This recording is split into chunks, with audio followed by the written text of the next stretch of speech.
عبده ورسوله صلى الله عليه وعلى آله وأصحابه ومن تبعهم بإحسان إلى يوم الدين وسلم تسليما كثيرا.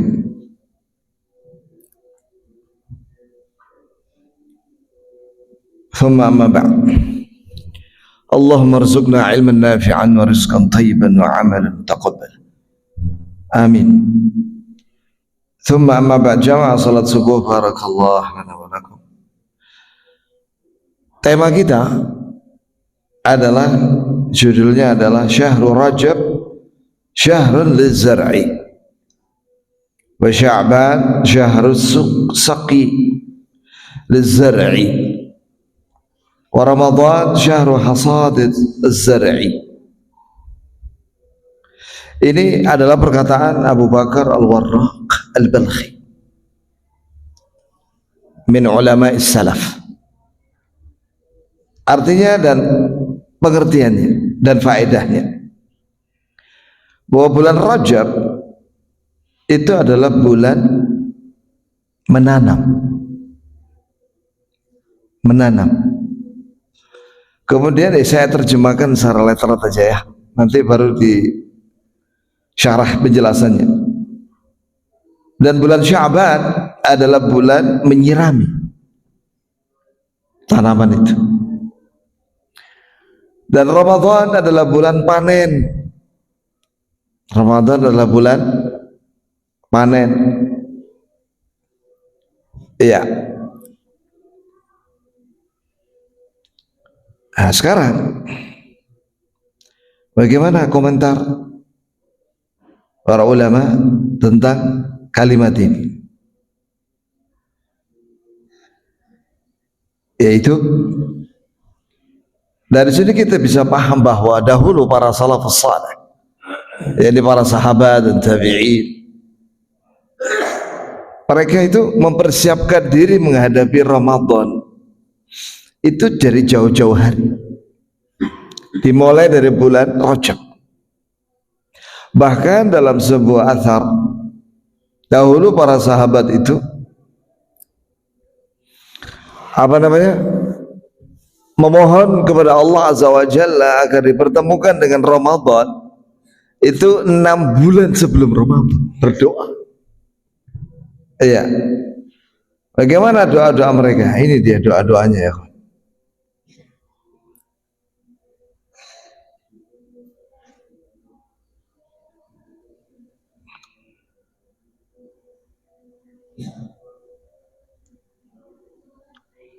Ya, saya bawakan di sini. Saya sudah simpan penjelasannya. Nah, ini dia.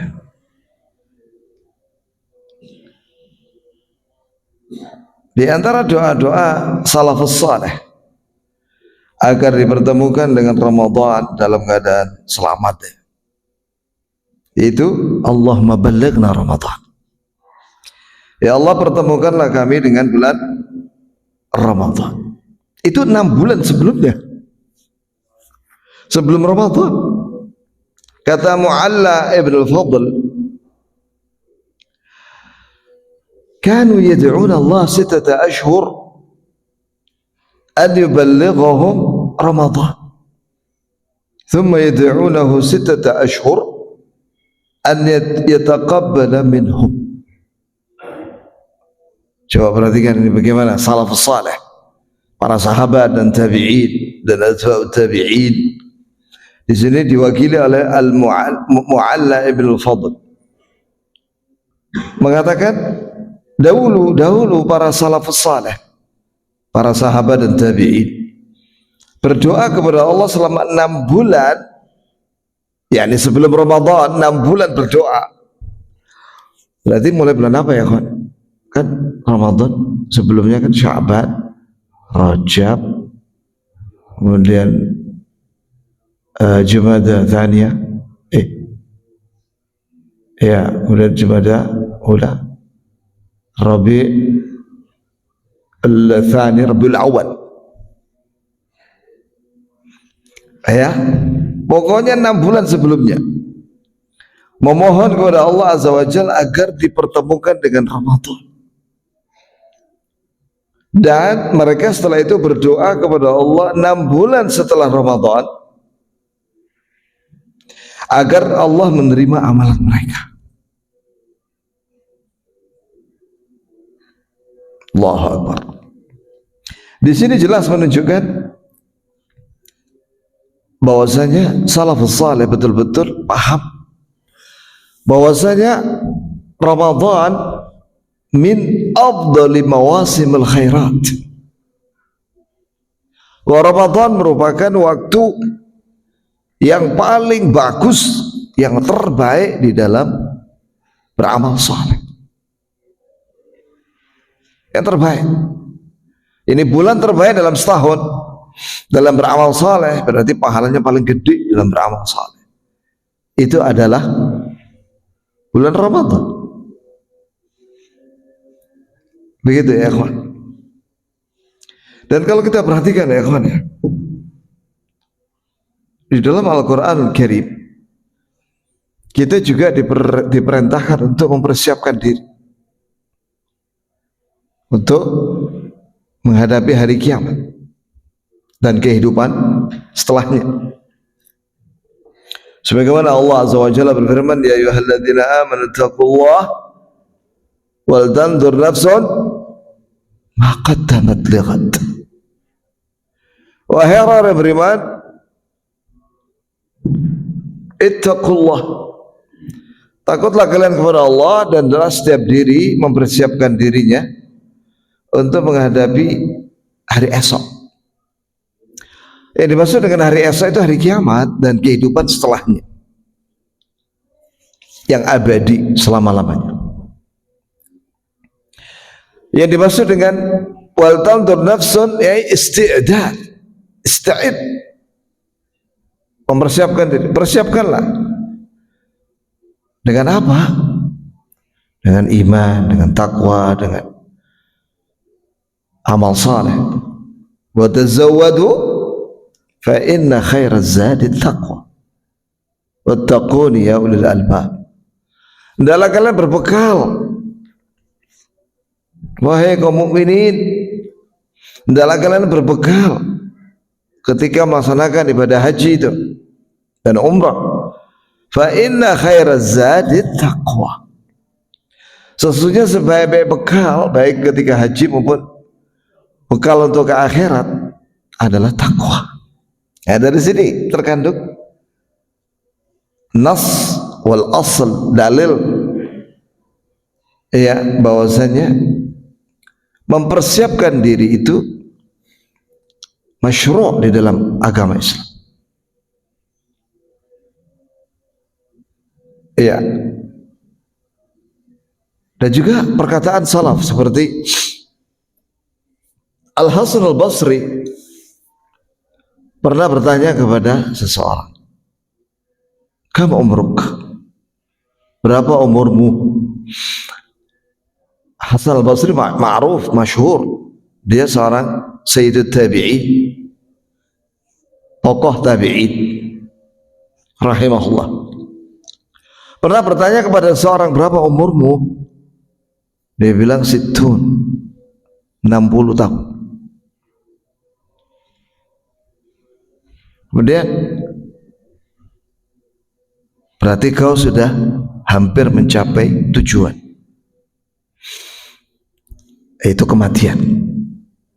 Setelah itu orang itu mengatakan, inna lillahi wa inna ilaihi raji'un. Ya, maka Hasan Basri tanya lagi, tahukah kamu apa yang kau ucapkan tadi? Maknanya? La adri, katanya. Aku tidak tahu. Coba ini zaman tabi'in ya kan, zaman tabi'in. Ditanya oleh ulama tabi'in, apa makna inna lillahi wa inna ilaihi raji'un? Dia bilang enggak tahu. Maka kata Hasan Basri, ya, bahwa kita semua milik Allah, termasuk nyawa kita milik Allah. Kapan kapan diambil itu sudah takdirnya. Dan semua harta dan semua yang Allah titipkan akan milik dia dan akan diambil oleh dia. Kalau harta, kalau orang mati, miliknya ahli waris, iya kan? Milik ahli waris, diberikan kepada ahli waris. Dan kita akan kembali kepadanya. Dan orang kalau kembali kepada Allah Azza wa Jalla, itu akan ditanya. Banyak pertanyaan. Tsumma la tus'aluna yawma idzin 'anil na'im. Kemudian sungguh-sungguh kalian akan ditanya tentang segala kenikmatan. Maka orang itu ketakutan. Famal hilah? Bagaimana ini caranya supaya selamat ini? Karena umur sudah tinggal sedikit, 60. Kata Rasulullah kan, a'maru ummati ma baina 60 wa 70. Wa qala man yajuzu dzalik. Umurnya umatku itu antara 60 70, sedikit yang melewatinya. Bagaimana ini solusinya? Caranya supaya selamat ini. Karena umur tinggal sedikit. Maka kata beliau, ahsin ma baqiya min umrik ghafarallahu laka ma madha wa ma baqi. Wa in asa'ta ma baqiya min umrik jama'allahu dhunubak ma madha wa ma baqi. Perbaiki sisa umurmu, kata Hasan al-Basri. Perbaiki sisa umurmu. Ya ini namanya perbaiki ya. Perbaikin hatimu, lisanmu, perbuatanmu. Apa? Memperbaiki hati, ikhlasmu, cintamu kepada Allah, taubatmu. Karena di antara amalan taubat itu menyesal. Karena dosa-dosa kan banyak, maka harus diselesaikan di dunia. Perbaiki lisanmu, ya ini perbanyak kalimat yang baik. Apakah itu 2 kalimat syahadat, apakah itu tilawah, apakah itu zikrullah, apakah itu ya istighfar, taubat. Ya. Kemudian perbaiki anggota badanmu, yakni laksanakan perintah Allah dan jauhi larangan. Jika kamu memperbaiki sisa umurmu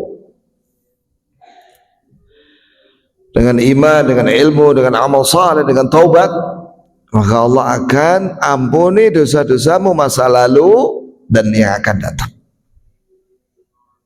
Tapi jika kau di sisa umurmu ini kau banyak berbuat dosa, kau tidak ada keinginan untuk memperbaiki diri, maka Allah akan kumpulkan semua dosamu yang lalu dan yang akan datang. Ditumpuk dosanya, dicatat semuanya. Ini ya ikhwan. Kenapa angka 60 ya ikhwan?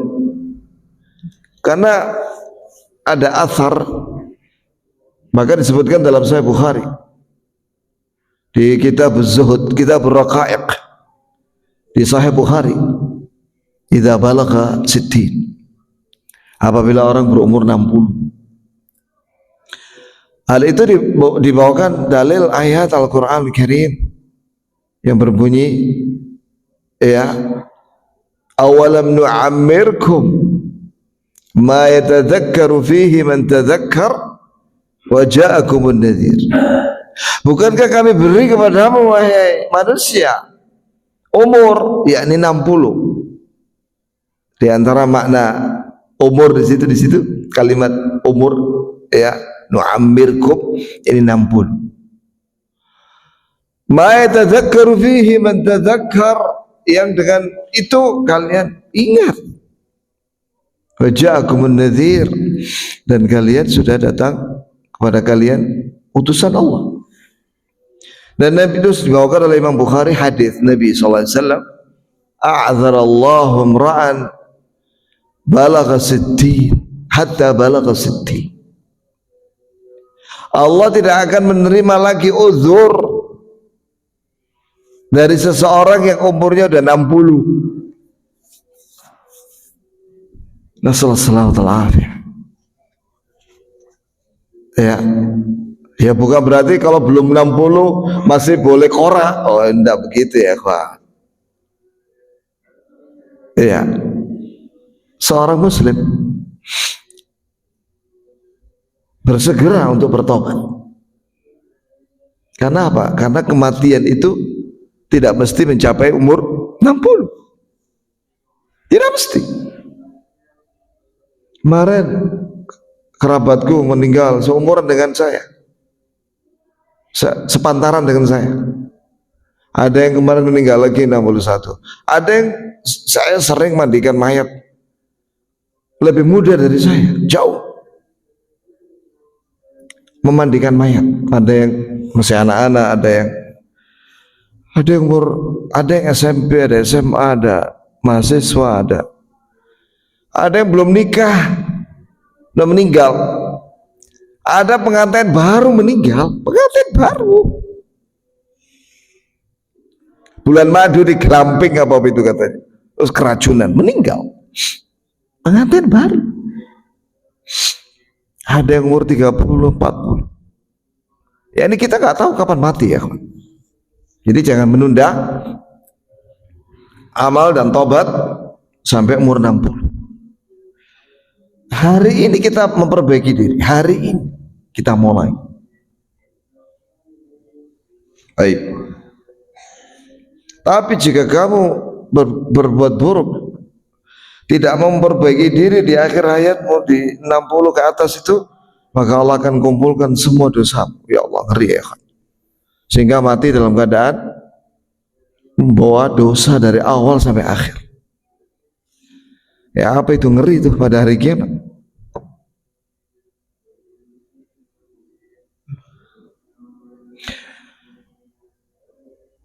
Berkata Yahya Ibn Abi Katsir. Sekarang kita ini sering menukil perkataan salaf ya kawan. Kenapa ya kawan? Jadi begini ya kawan. Kata Ibnu Qayyim dalam salah satu kitabnya mengatakan begini. Al ilmu qala Allah wa qala rasuluhu wa qala sahabi.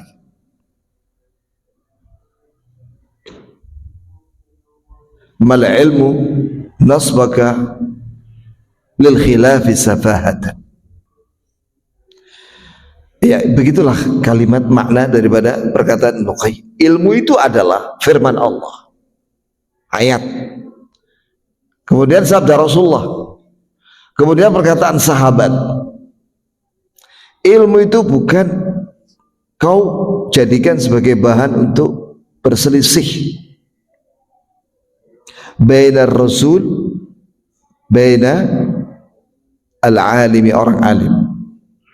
Dan ikutilah Rasulullah, jangan ditabrakkan atau dipertentangkan dengan perkataan manusia. Di situ disebut waqala sahabi, perkataan sahabat itu adalah ilmu. Begitu pula muridnya sahabat itu tabi'in, perkataan mereka itu adalah ilmu.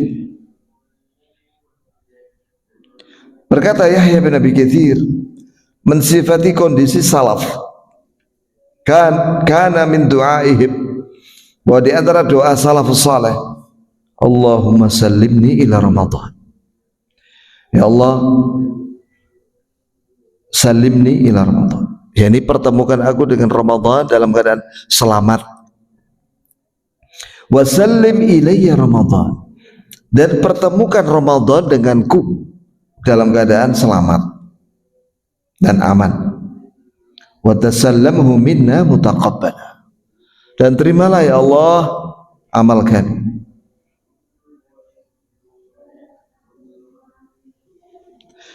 Maka salafus saleh, ini dahulu para sahabat, menjadikan syahrul Rajab bidayatan istidadil khas, menjadikan bulan Rajab, sekarang ini bulan Rajab ya kawan, tanggal berapa sekarang ya kawan? Hah? Hah? Adalah bulan permulaan persiapan untuk menghadapi Ramadan yang penuh berkah. Jadi dahulu para salafus saleh sangat-sangat mempersiapkan diri mereka untuk menghadapi Ramadan, diawali dari bulan Rajab. Seolah-olah Rajab ini merupakan peringatan, sayhatun nadhir, au jarasin dar, atau jaros. Jaros itu jam beker atau alarm, peringatan, siap-siap li'akhdhi uhbatil isti'dad di Ramadan, untuk menghadapi Ramadan. Dimulai dari Rajab, sehingga mereka menamakannya apa? Bulan menanam. Kalimat menanam ya ikhwan, ini adalah namanya tashbih. Diumpamakan seorang beramal soleh itu di dunia ini seperti seorang yang menanam pohon, biji tanaman. Kata disebutkan dalam kitab Raqaiq Zuhud, ad-dunya mazra'atul akhirah, fa inna ad-dunya daru amal bila hisab, wal akhirah daru hisabin bila amal wala amal. Ini perkataan Ali bin Abi Thalib radhiyallahu anhu, bahwasanya dunia ini tempatnya beramal, tidak ada hisab. Sedangkan akhirat tempatnya hisab, tidak ada amal. Ad-dunya mazra'atul akhirah. Ini penting ya. Dunia ini adalah tempat bercocok tanam untuk akhirat. Ya, ini panennya itu di akhirat. Panennya di akhirat. Kalimat ini, perkataan Ali bin Abi Thalib, terus ditambah dengan kalimat oleh beliau, kunu min abna'il akhirah wa la takunu min abna'id dunya. Jadilah kalian di dunia ini sebagai anak-anak akhirat. Apa maksudnya ya Pak? Apa maksud? Jadilah kamu sebagai anak-anak akhirat di dunia. Yani tujuannya itu akhirat. Di dunia ini kita memiliki cita-cita akhirat, masuk surga maksudnya. Seorang kalau memiliki tujuan, maka dia akan mempersiapkan dirinya, bekalnya. Antum misalnya kalau mau umroh nih, umroh atau apa saja, safar lah. Apakah safar itu dalam rangka untuk ibadah, umroh atau haji? Nah, itu yang paling gampang dah. Apa persiapannya Pak? Persiapannya adalah paspor. Wajib itu, syarat itu. Kalau sampai bandara Juanda, di imigrasi di situ, mana paspornya Pak? Nggak ada paspor, wes nggak masuk. Nggak bisa lolos. Ditangkap sih sama petugas imigrasi. Loh, kamu mau ke Saudi nggak bawa paspor? Nah itu. Jadi persiapannya adalah paspor. Kemudian tiket. Wajib itu. Kif gak ada tiket, gak bisa berangkat. Kalau haji secara khusus ada namanya tasrih, izin resmi haji, dan visanya harus haji. Ada visa, itu wajib, itu syarat. Kalau nggak ada itu nggak bisa, ditangkap nanti ya di Jeddah. Apalagi visanya itu keliru, yaitu visa kayak kemarin itu visa apa yang ditangkepin, betul itu, razia betul. Kesimpulannya adalah bahwa orang kalau mau melaksanakan ibadah haji dan umrah harus persiapan. Uang, oh wajib, uang, ONH, ongkos naik haji. Kalau nggak ada uang nggak bisa ya. Mau sembunyi di mana? Di koper. Nggak bisa. Ya. Begitu pula ke akhirat. ya, secara umum ke akhirat itu perlu persiapan. Begitu pula menuju Ramadan perlu persiapan. Kemudian wa syahru Sya'ban syahru saqyid. Bulan Sya'ban itu bulan menyiram. Itu ya, itu istilah ya kawan, kan kalau orang menanam padi, menanam apalagi jagung dan yang lainnya kan perlu disiram ya kawan, atau dikasih pupuk. Iya, nah, begitu pula amal saleh, ini bagian daripada amal saleh. Ya, ini seorang ketika di bulan Sya'ban itu mempersiapkan diri dengan misalnya puasa sunnah, sebagaimana Nabi kita Muhammad SAW ketika di bulan Sya'ban itu puasa, bahkan hampir semua satu bulan itu puasa beliau. Sampai Aisyah radhiyallahu anha mengatakan tidak ada bulan yang Nabi berpuasa selain Ramadan ya penuh kecuali Sya'ban. Kalau Ramadan pasti penuh lah, tapi selain Ramadan Nabi berpuasa sunnah paling banyak itu di bulan Sya'ban. Itu ya kawan. Ya wajar lah kalau misalnya zaman sekarang ini, kalau orang supaya lulus ujian ada try out, latihan soal ada di internet. Mau masuk Libya, mau masuk Madinah, itu juga ada latihan soal. Sebagaimana antum kalau anak-anak kepingin kuliah di UB atau yang lainnya, itu ada latihan soal. Ya, ada beberapa misalnya yang dipelajari di situ ada 5 macam soal. Rata-rata memang ujian itu ya, ujian masuk itu ya sekitar itu soalnya.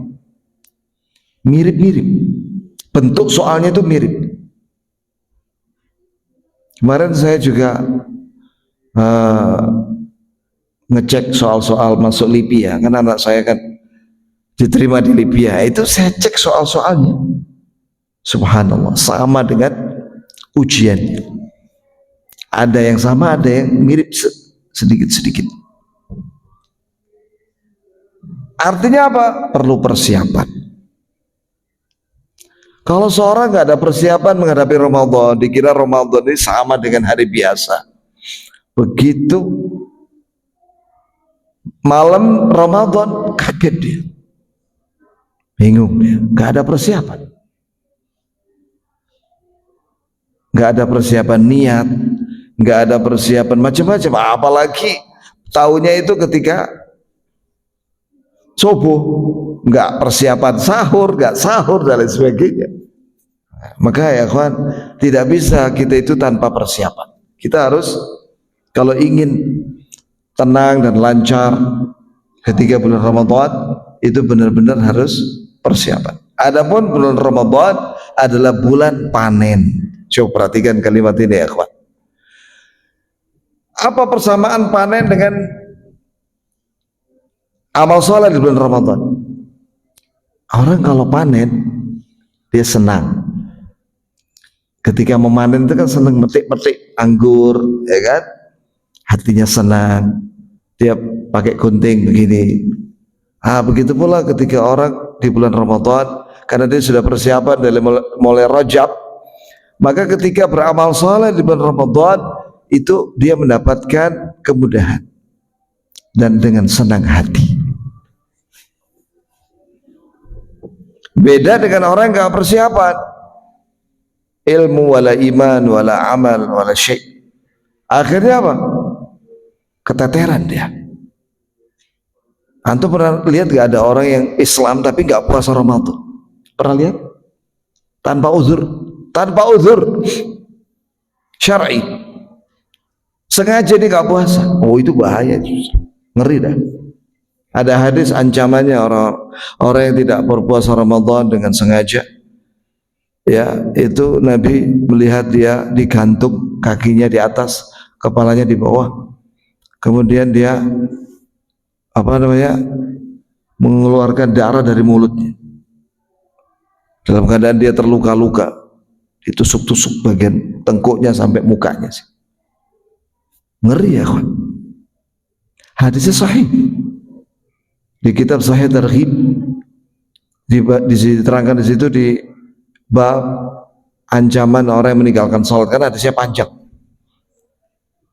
Iya, dan juga tentang at-tahdhir min tarkis siyam Ramadan bila udhrin, ancaman terhadap orang yang meninggalkan puasa Ramadan tanpa uzur.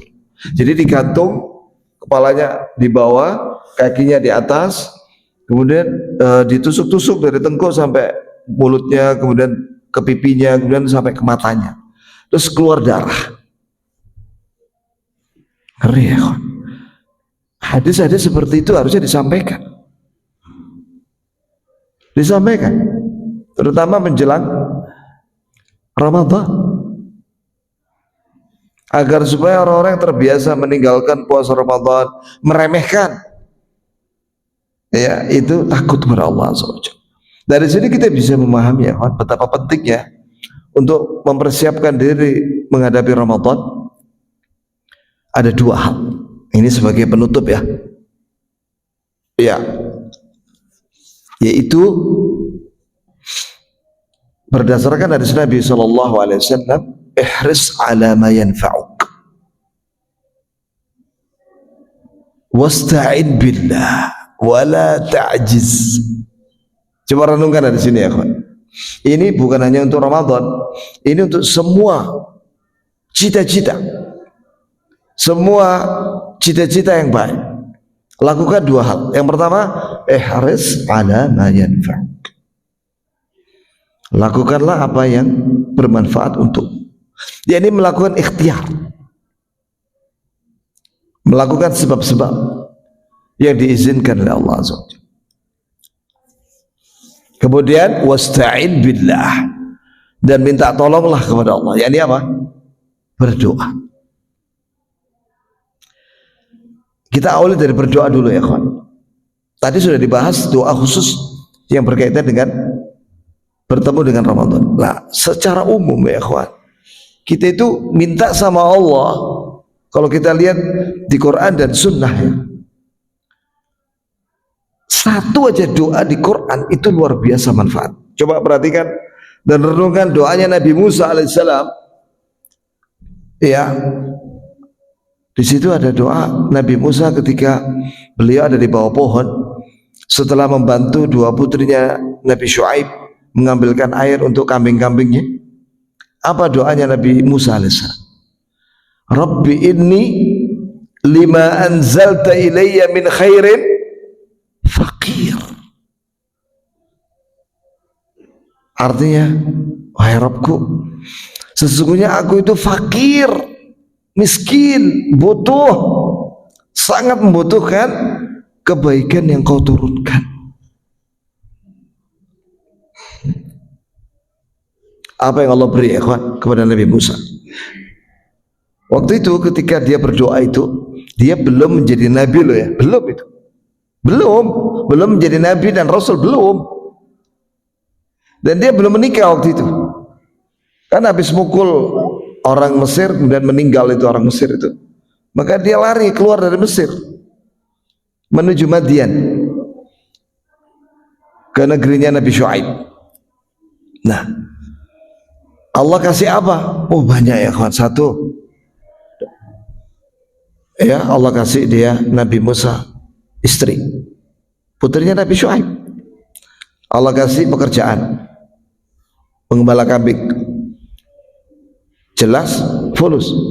Kasih rumah pastilah sama mertuanya yaitu Nabi Syuaib. Kemudian apalagi diangkat jadi Nabi Rasul, dan dia adalah salah satu Rasul ulul azmi, dan dia adalah Kalimur Rahman. Nabi Musa itu Kalimur Rahman. Kalim itu artinya yang diajak bicara oleh Allah. Allah berbicara kepada Nabi Musa tanpa perantaraan malaikat Jibril. Ini spesial ini. Wa kallamallahu Musa taklima.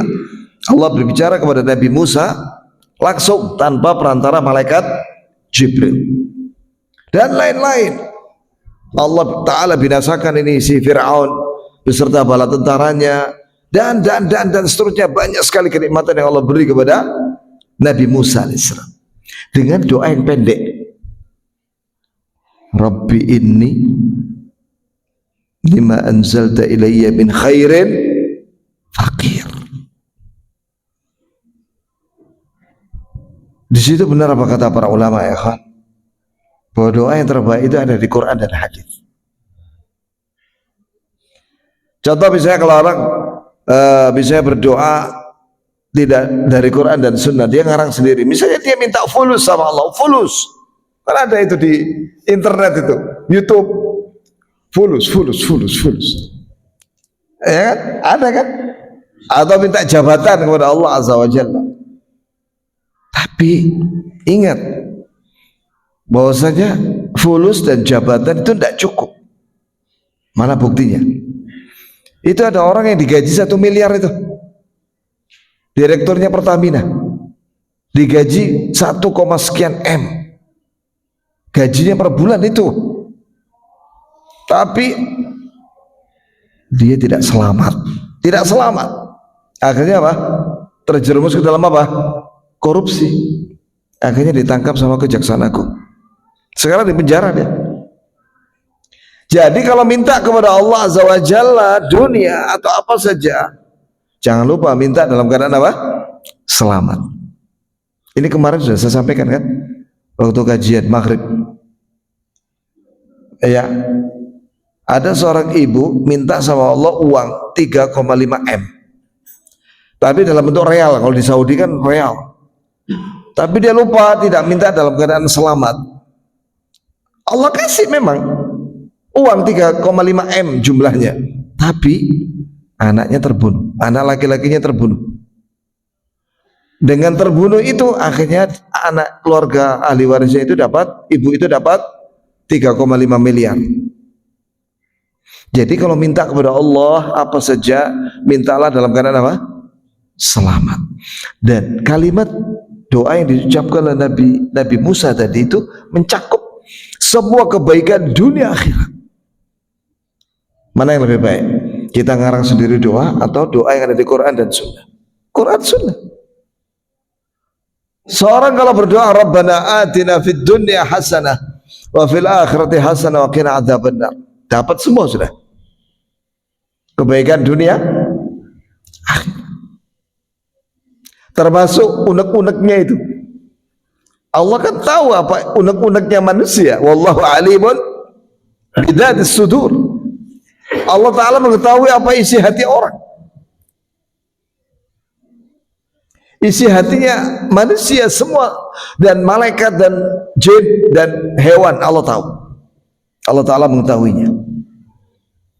Maka ketika seorang baca Rabbana atina fid dunya hasanah, wahai Rabb kami berilah kepada kami semua kebaikan di dunia, wa fil akhirati hasanah, dan beri kepada kami semua kebaikan di akhirat, wa qina adzabannar, dan lindungi kami dari api neraka, maka Allah akan kasih kepada dia apa yang ada di unek-uneknya itu, keinginannya, dan ditambah lagi dengan kebaikan-kebaikan dunia akhirat yang dia tidak tahu maupun dia tahu. Itu ya jemaah. Kemudian dalam berdoa, perhatikan, jangan melihat atau membandingkan dengan kalau meminta kepada manusia. Meminta kepada Allah jauh berbeda dengan meminta kepada manusia. Manusia fakir, miskin, manusia lemah, tidak memiliki kecuali diberi oleh Allah. Sedangkan Rabbul Alamin yang kita minta itu pencipta alam semesta, yang kalau Allah memberi sesuatu dengan ucapan fa'altu. Karena ada hadis ketika Nabi bacakan ayat terakhir Al-Baqarah, Rabbana la tu'akhidna in nasina aw akhtana, Rabbana wa la tahmil alaina isran kama hamaltahu ala alladziina min qablina, Rabbana wa la tuhammilna ma la taqata lana bih wa'fu 'anna waghfir lana warhamna anta maulana fansurna 'alal qaumil kafirin. Apa Allah jawab? Fa'altu. Aku lakukan. Semua yang diminta itu dalam ayat itu yang Nabi panjatkan, semuanya diberi oleh Allah. Allah beri kepada dia. Semuanya. Allah Maha Kaya, Maha Dermawan, tidak pernah perhitungan. Ya, Allah Maha Kaya. Makanya Nabi menyuruh kita kalau minta surga, Firdaus. Allahumma inni as'aluka al-firdaus 'alal jannah. Kata Rasulullah, "Idza sa'altumullah al-jannah fas'aluhu al-firdaus." Jika kalian minta kepada Allah surga, mintalah Firdaus. Fa innaha 'alal jannah. Karena itu surga yang paling tinggi. Kenapa Nabi menyuruh itu? Karena Allah Maha Dermawan. Jadi memberi surga Firdaus itu sangat mudah bagi Allah. Ya, walaupun amal kita itu sedikit, kita semua tahu bahwa kita amalnya sedikit. Walaupun seorang itu amalnya berbanding dengan 70 nabi, tetap sedikit. Tapi Allah Maha Kaya, Maha Dermawan. Dan ya ikhwani, maka wallahi yang terbaik ya itu kita mempelajari tentang doa-doa Nabi itu dan kita jelaskan. Maksudnya apa? Apa saja yang Nabi minta. Itu bagus sekali ya kawan. Contoh ya, Allahumma inni as'aluka tsabat fil amr wal azima 'ala ar-rusyd wa nas'aluka mujibat rahmatik wa azaima maghfiratik wa nas'aluka syukra ni'matik wa husna ibadatik. Allahumma inna nas'aluka qalban saliman wa lisanan sadiqa. Allahumma inna nas'aluka min khairi ma ta'lam wa na'udzubika min syarri ma ta'lam wa nastaghfiruka lima ta'lam innaka anta 'allamul ghuyub. Dalam satu doa Nabi minta 11 macam. Barangkali ini kita akan sampaikan di lain kesempatan ya. Dan yang terakhir adalah ihris 'ala ma yanfa'. Itu dia. Hendaklah kau bersemangat untuk melakukan apa saja yang bermanfaat untukmu. Yani mulai hari ini, mulai bulan Rajab ini kita terus mempelajari ilmu, kemudian meningkatkan iman dengan amal soleh, berbagai macam amal soleh. Jangan ditunda lagi. Kesempatan sekarang kita beramal, ya apa kita zikir, apa kita tilawah. Mulai lagi kita tilawah, kita zikir pagi dan sore, ya, kemudian juga doa, kemudian istighfar, taubat, kemudian juga sedekah, puasa sunnah dan yang lain. Ya, ada pertanyaan kah ya kah? Barakallah lana wa lakum fi afiyah. Apakah zikir pagi itu ada batasannya? Apa Pak? Apakah zikir pagi itu ada batasannya? Kalau suruh tidak. Barakallah fik. Menurut ahli bahasa Arabnya namanya Imam Tha'lab, dinukil oleh Syekh Adam Al-Atyubi rahimahullah, bahwasanya pagi zikir sobah itu menurut orang Arab dahulu ya, ini pemahaman orang Arab, sobah pagi itu dimulai dari jam 12 malam lewat sampai menjelang zuhur, itu pagi sobah. Masa atau sore itu dari mulai ba'da zuhur atau tergelincir matahari ke arah barat sampai menjelang jam 12 malam, itu masa atau sore. Artinya apa? Kalau kita misalnya ini pagi ini kita nggak sempat zikir pagi toh pada subuh, ya kan? Nah, kita bisa baca nanti habis pulang sampai menjelang zuhur. Iya. Jadi itulah penjelasan makna sobah dan masa pagi dan sore menurut bahasa Arab. Alhamdulillah. Jadi sepanjang waktu kita berzikir ya akhi. Kalau antum lupa pagi tadi nggak zikir pagi ini, ya nanti atau habis ini pulang atau jam 9 zikirlah. Nah, apa? Ya, sudah penting pertanyaan. Tadi kan disebutkan bahwa doa yang baik menurut yang ada di Quran dan Sunnah. tapi apakah ada penyebabnya kira-kira doa yang belum terkabul? Meskipun kita sudah mengikuti doa Quran dan Sunnah, ada beberapa doa yang datang untuk terkabul juga. Kira-kira apa penyebabnya? Antum dari mana tahu bahwa antum nggak dikabulkan? Saya ingin menginginkan sesuatu terus berdoa karena kan Oh iya, paham. Kata Rasulullah sallallahu alaihi wasallam, "Man sa'alallaha bisu'alin laysa fi ithmin wala qati'ati rahibin illa atallahu ihda thalath."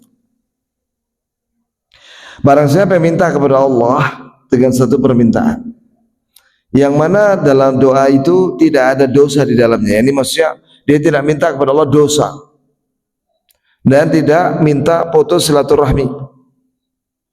Ya, ini yang dia minta itu kebaikan. Maka Allah akan beri kepada dia 3 hal, atau salah satu dari 3 hal, atau semuanya. Yang pertama, atau Allahumma sa'al, Allah akan beri apa yang dia minta, sebagaimana dia minta. 2, sarafallahu anhu minas su'i mitluha, Allah akan jauhkan dia dari musibah atau keburukan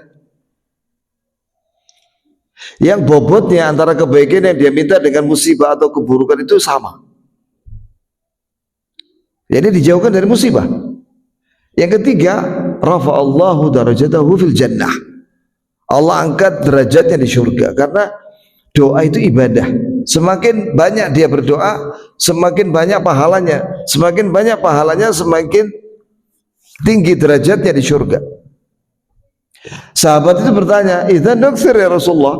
Kalau begitu kita perbanyak doa ya Rasulullah. Kalau memang doa itu tidak ada yang sia-sia, karena ada 3 itu yang akan Allah beri.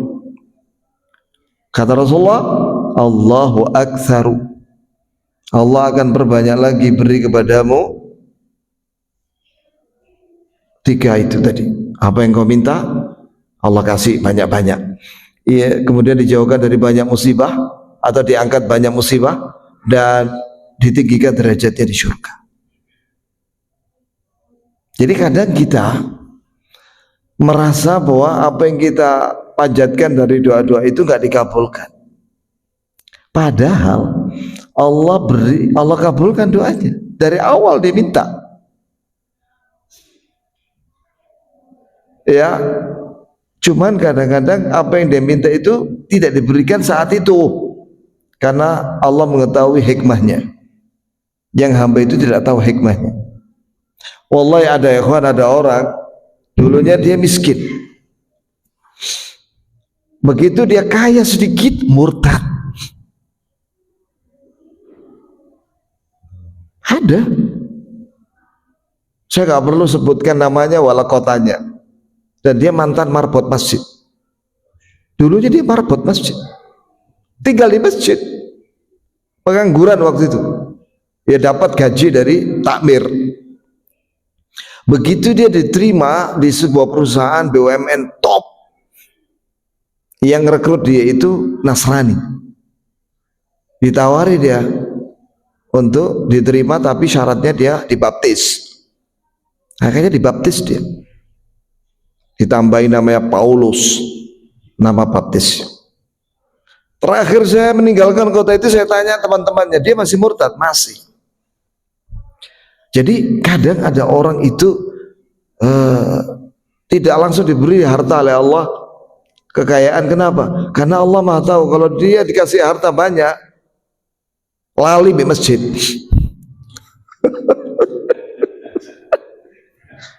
Ketika miskin dia rajin berdoa di masjid.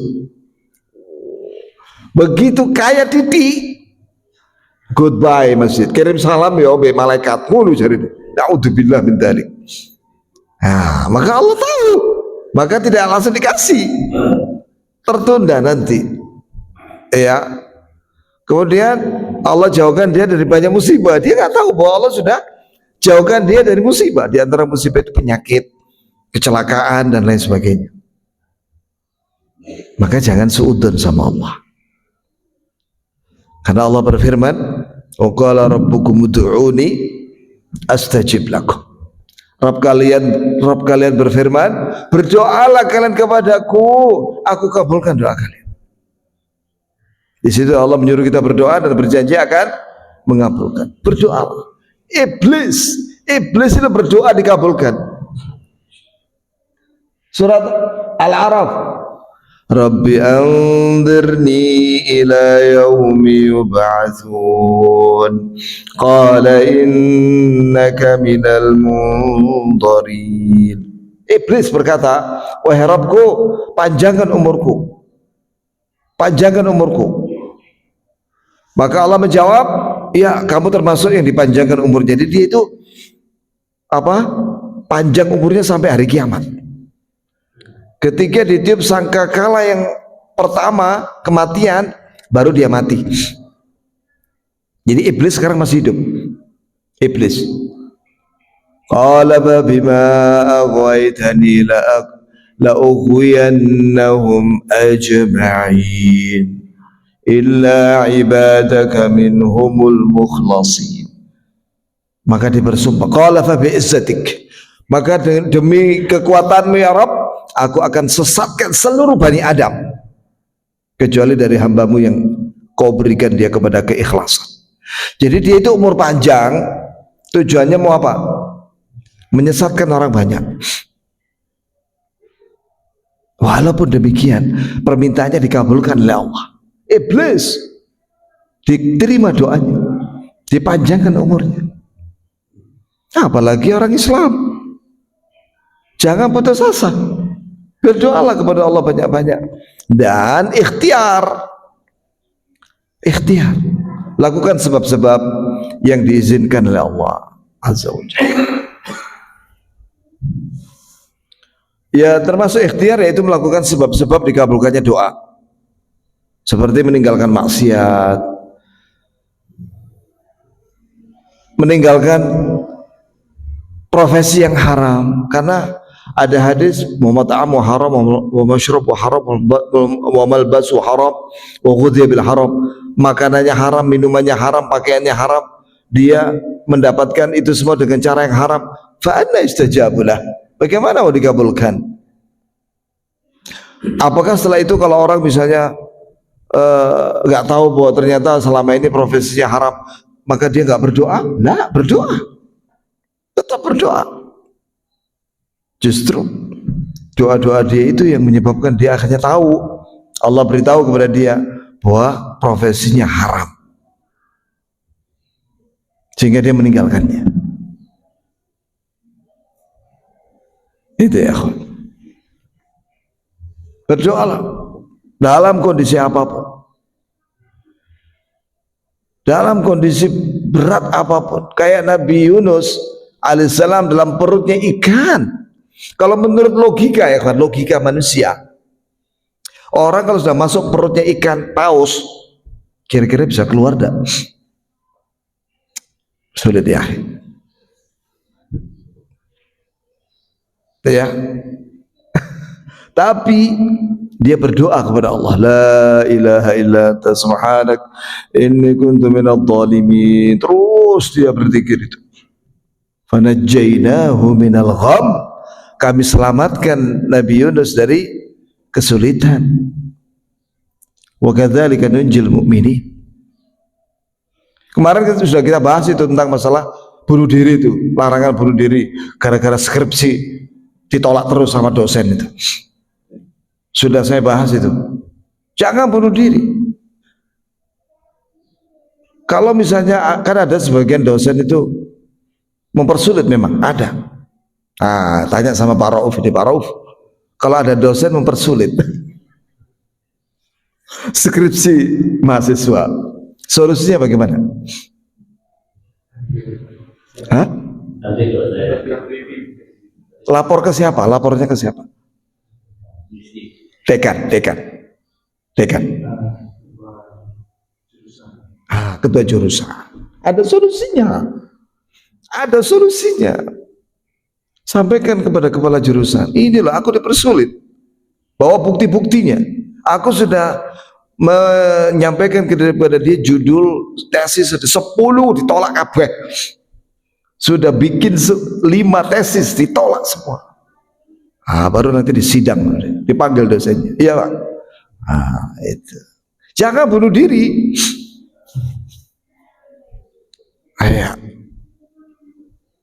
Itu masih banyak jalan, insya Allah akan diganti dengan dosen yang lain nanti. Itu ya, ini guru, dosen beliau. Alhamdulillah, pasti ada solusi. Demikian ikhwan, subhanakallahumma wa bihamdik, asyhadu an la ilaha illa anta astaghfiruka wa atubu ilaik. Assalamualaikum warahmatullahi wabarakatuh.